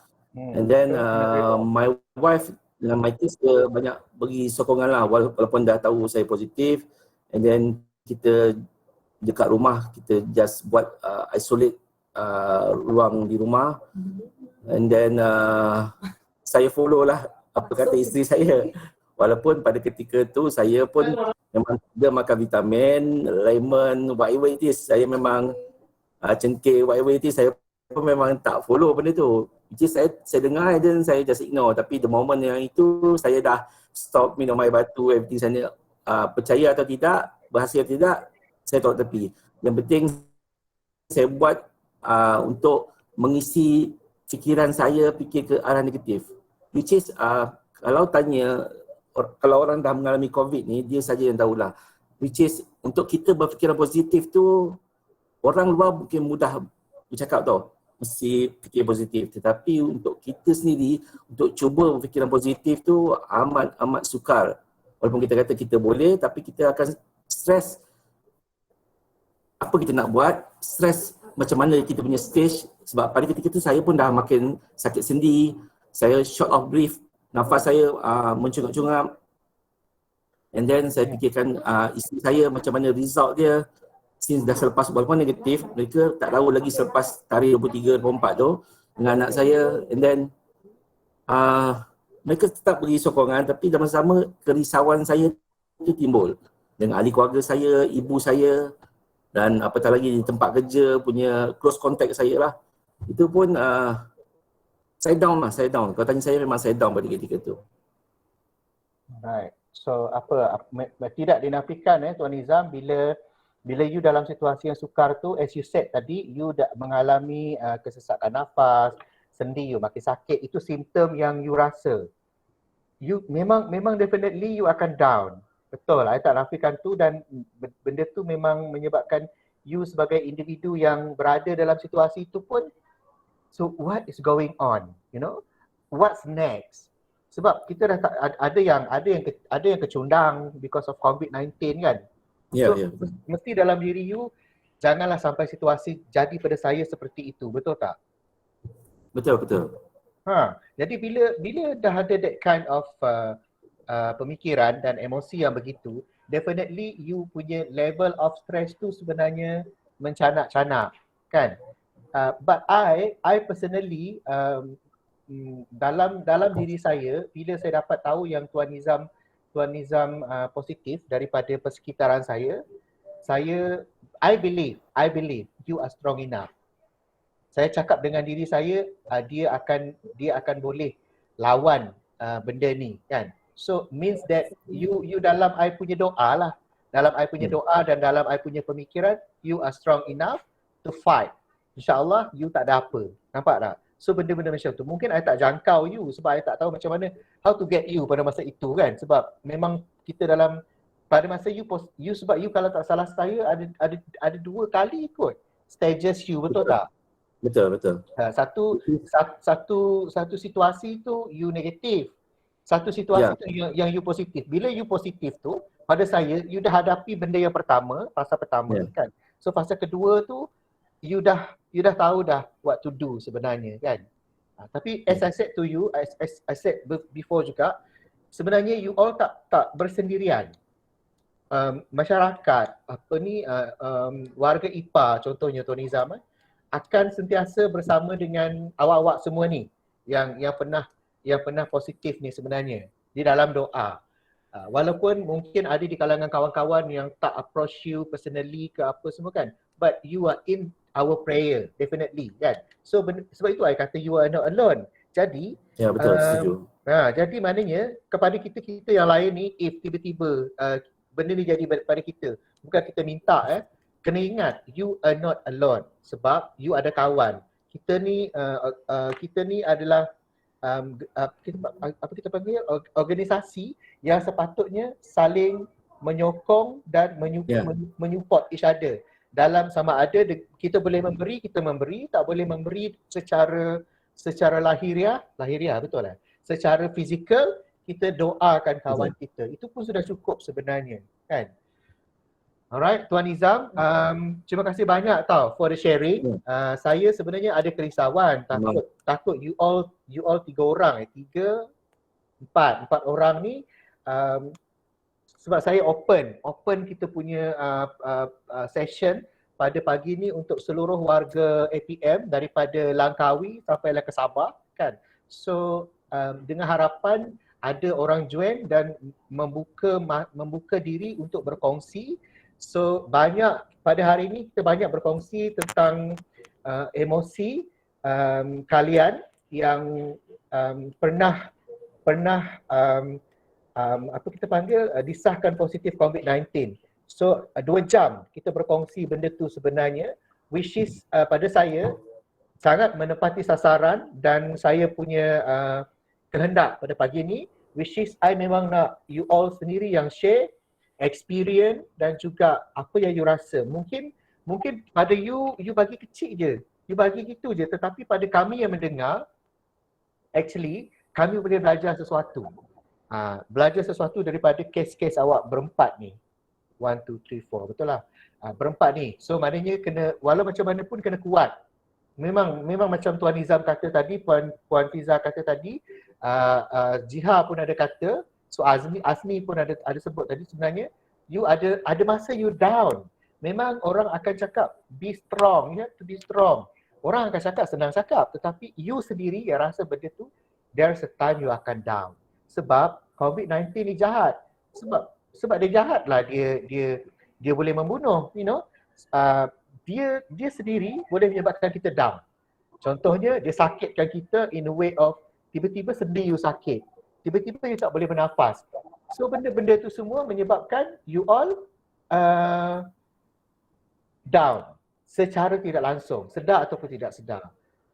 Tetapi moral of the story yang kita boleh kupaskan dekat sini adalah jangan pernah lupa bahawa apa yang berlaku itu atas kehendak Allah, dan kepada Allah juga kita berserah dan kita meminta.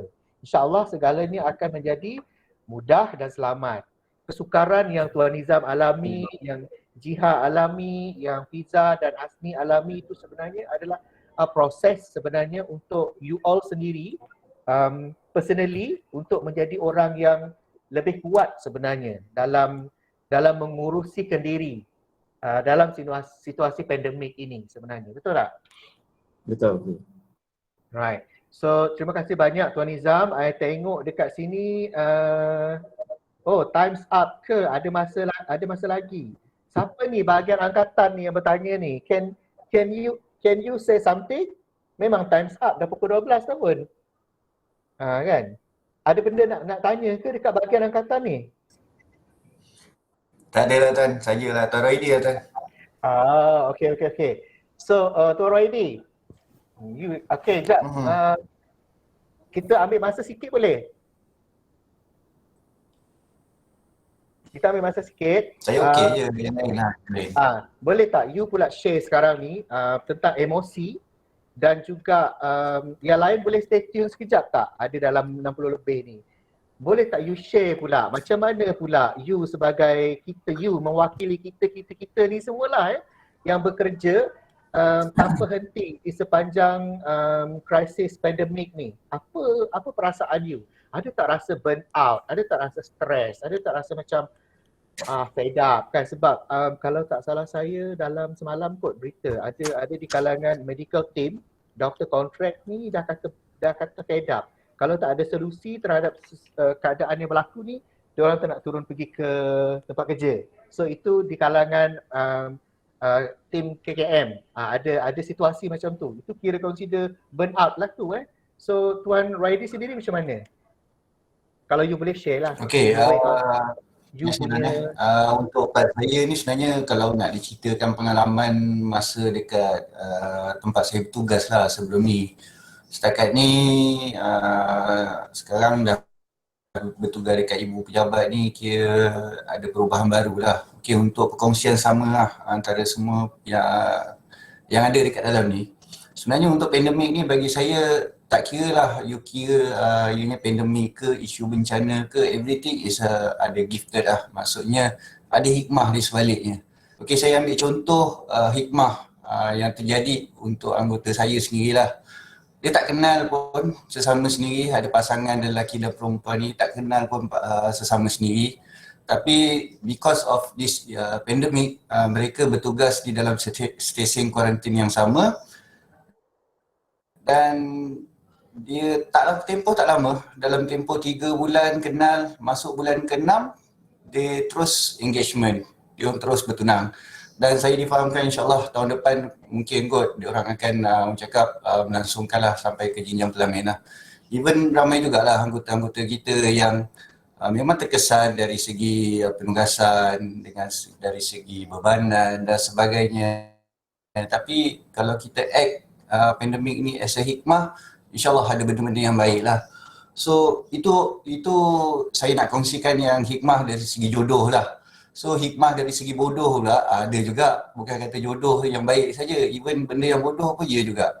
Sebab ada satu pengalaman situasi di mana bila kata isu pandemik ni mereka terus terpaksa bertugas sepanjang masa dan kebarangkalian ataupun perkara-perkara yang di luar batasan seorang manusia ataupun seorang yang sudah berkeluarga tu akan berlaku. So kat sini saya nak kongsikan kekeluargaan apa yang Tuan Yusof tadi ada share pada slide yang ketiga kalau tak silap saya tu. Apa-apa pun tindakan kita semasa COVID ni ataupun sepanjang kita melaksanakan tugas ni, kita fikir nawaitu kita ni kita bertugas untuk apa. Jangan kita pinggirkan kita punya keluarga di belakang, jangan kita pinggirkan soal kerja semata-mata. We need to think about our family first. Kita bertugas ni pun sebab keluarga, lillahi ta'ala, kerana Allah juga kita bertugas. So kalau kata kita tersalah arah, boleh terjuruslah ke arah benda yang tidak baik. Tapi kalau saya nak cerita benda yang tidak baik pun, ada hikmahnya juga. Bila benda tu dah berlaku, bila benda yang tak baik itu dah berlaku, hikmah di sebaliknya ialah kita boleh terus memajukan diri lebih ke hadapan lah. Contoh kata apa yang berlaku sekiranya timbul isu kecurangan, timbul isu ketirisan dari segi claim insurans pula, claim allowance dan sebagainya. Saya difahamkan ada juga anggota-anggota yang mengambil kesempatan lah wahimah sampaikan jadi isu kes tata tertib dan sebagainya. So take it as a lesson. So kita belajar daripada pengalaman itu. So kita ingat balik, kita buat semua ni, kerja-kerja semua ni, hikmahnya adalah untuk apa. So bila benda tu dah berlaku atas diri saya sendiri, saya fikir ianya lebih mendekatkan diri saya kepada keluarga saya, kepada kerja saya dan kepercayaan daripada pihak jabatan kepada diri saya itu pun sikit sebanyak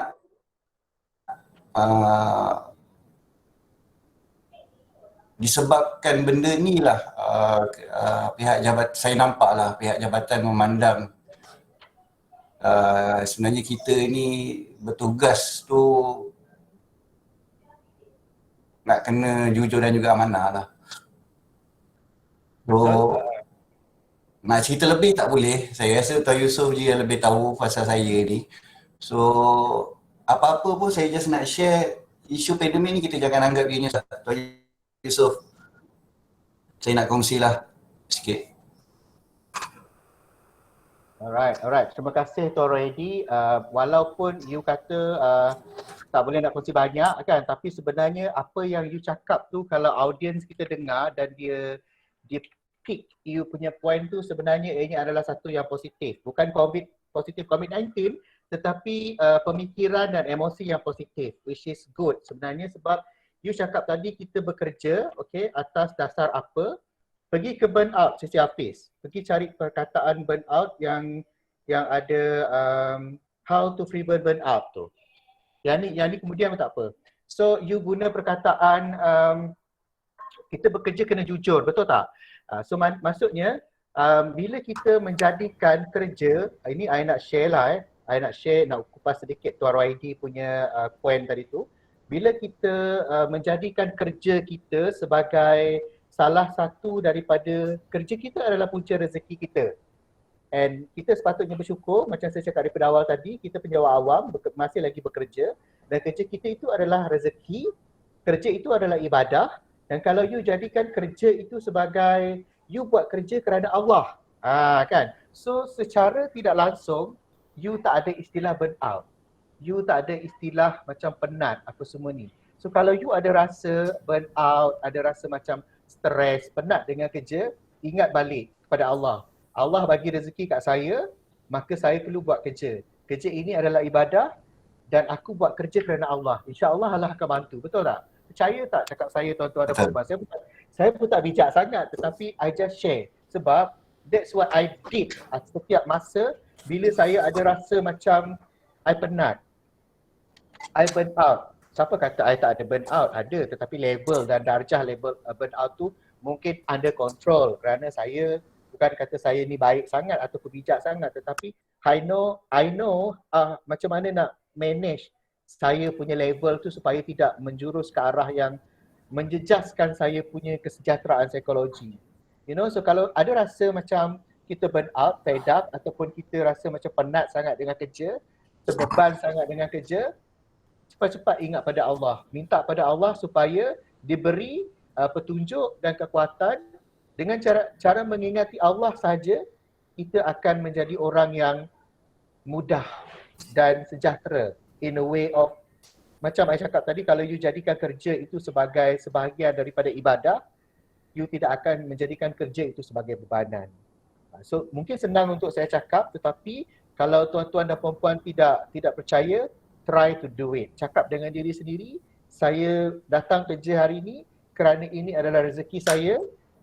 Dan saya buat kerja ni kerana Allah. Bukan kerana saya nak dapat ganjaran ni pada sesiapa. Bukan sebab saya nak dapatkan pujian daripada Datuk KP. Bukan sebab saya nak dapat pujian daripada pengarah negeri. Pujian daripada orang ini, orang itu.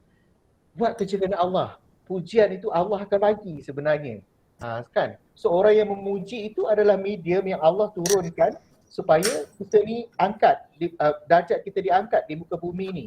Contohnya kalau Datuk KP kata, oh baguslah Tuan Rohaidi buat kerja ni semua. So itu Allah yang gerakkan dia buat kerja itu sebab you tulus dengan apa yang you buat. Contoh, itu contoh saya. So benda lagi satu Tuan, Ya, lagi satu Tuan.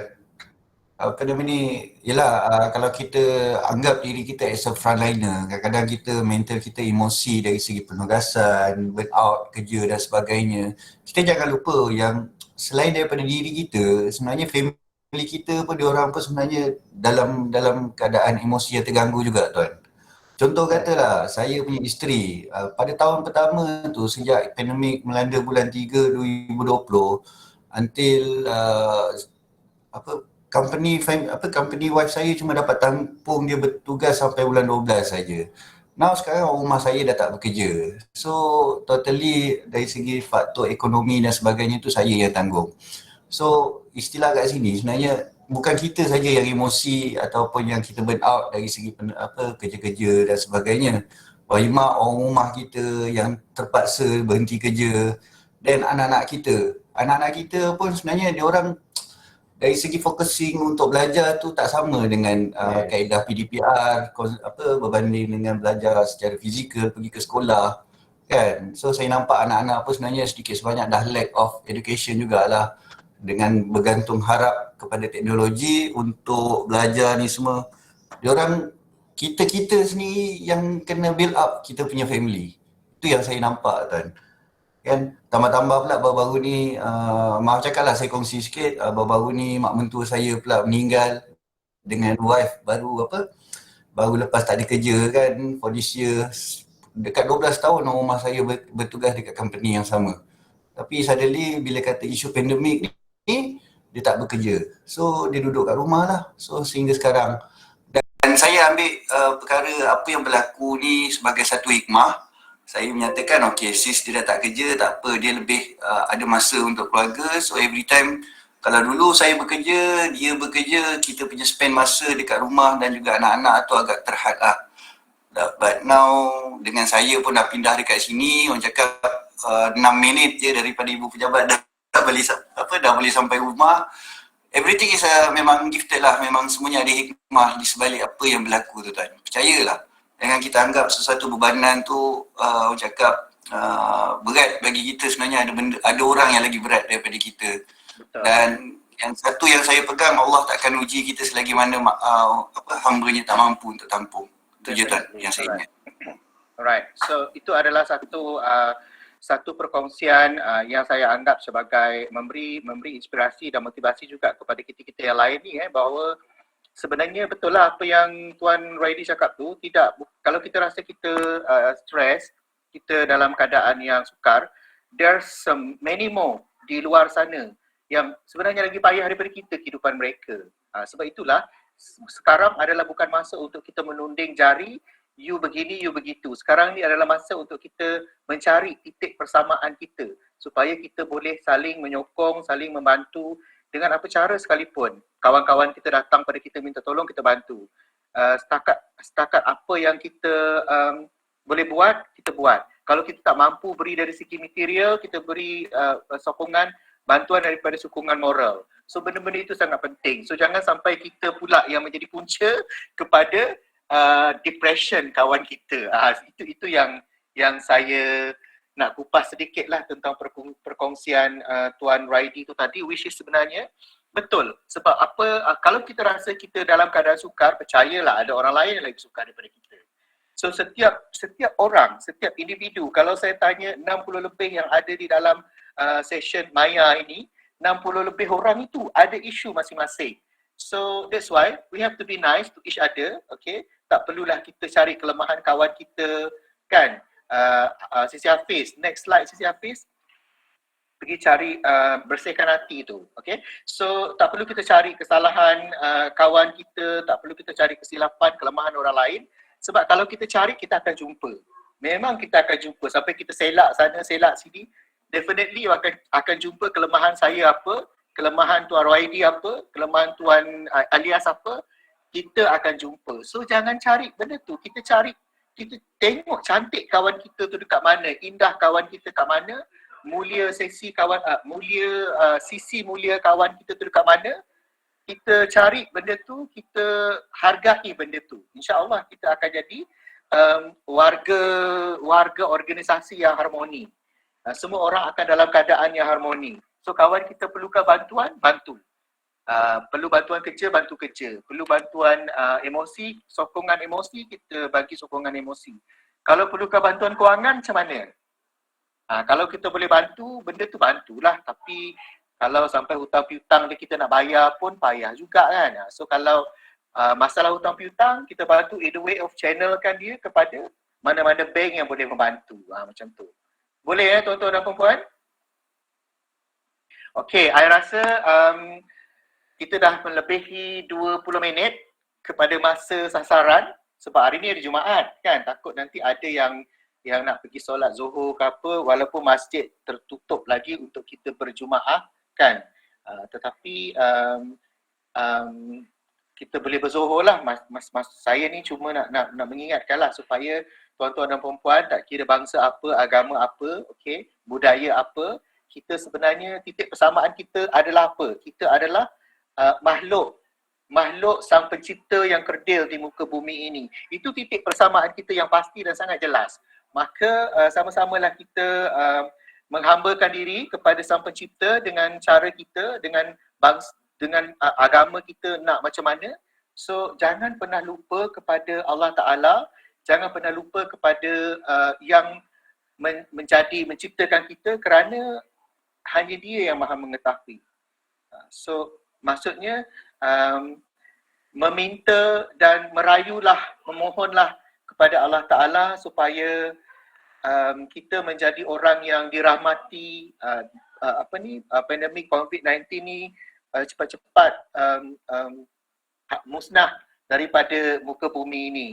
Tuan-tuan dan puan-puan, terima kasih banyak kerana sudi bersama dengan saya, dan kepada yang berkongsi pendapat tadi tu, terima kasih banyak-banyak. I tak boleh nak jelaskan dengan kata-kata betapa bahagianya saya bila you all online dan sharing. Ramai lagi yang boleh bercakap ni sebenarnya, tetapi masa tidak mengizinkan. InsyaAllah kalau ada ruang dan masa yang lain, saya akan buka lagi sesi yang macam ni. Mungkin kita akan berbicara benda yang sama, mungkin pendekatan yang berbeza, kan? So jangan seritlah untuk join the session yang macam ni, sebab ianya adalah perkongsian kita bersama. Sebab melalui pengalaman orang lain, kita boleh belajar tentang cerita dan kisah hidup orang lain. Itu yang kita panggil sebagai naratif psikologi. Okey tuan-tuan dan puan-puan, maafkan segala kekurangan dan kelemahan, dan sesungguhnya segala ilmu kebaikan itu datang daripada Allah Ta'ala. So saya ucapkan terima kasih banyak sekali lagi. Assalamualaikum, salam sejahtera, stay safe, jaga diri. Jangan pernah lupa bahawa you are not alone. Okay? Terima kasih. See you when I see you.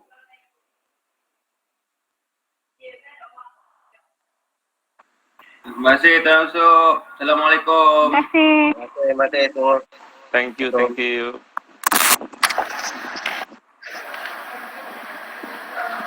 kasih Tuan. Sama-sama. Thank you sharing Tuan Yusuf. Sama-sama. Terima kasih Tuan. Sama. Jaga diri semua.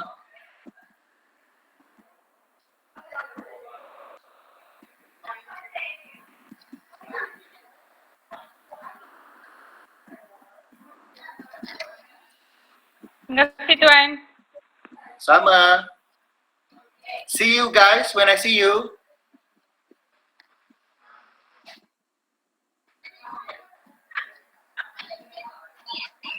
Thank you Tuan. Setiap